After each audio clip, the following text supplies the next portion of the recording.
At umalis si Jacob sa Beersheba at napasa dakong Haran.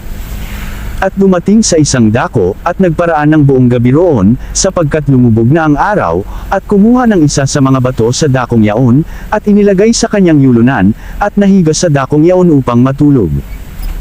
At nanaginip, at narito, ang isang hagdan, na ang puno ay nasa lupa, at ang dulo ay umaabot sa langit, at narito, ang mga anghel ng Diyos na nagmamanhik-manaw doon.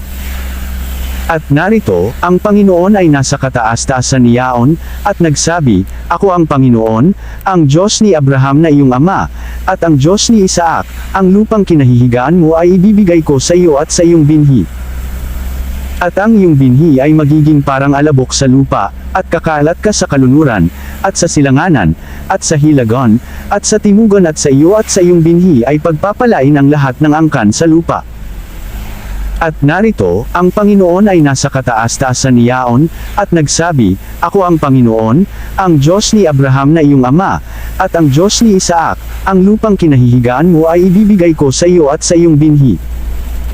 At nagising si Jacob sa kanyang panaginip, at nagsabi, Tunay na ang Panginoon ay nasa dakong ito, at hindi ko nalalaman. At siya'y natakot, at kanyang sinabi, Kakilakilabot na dako ito.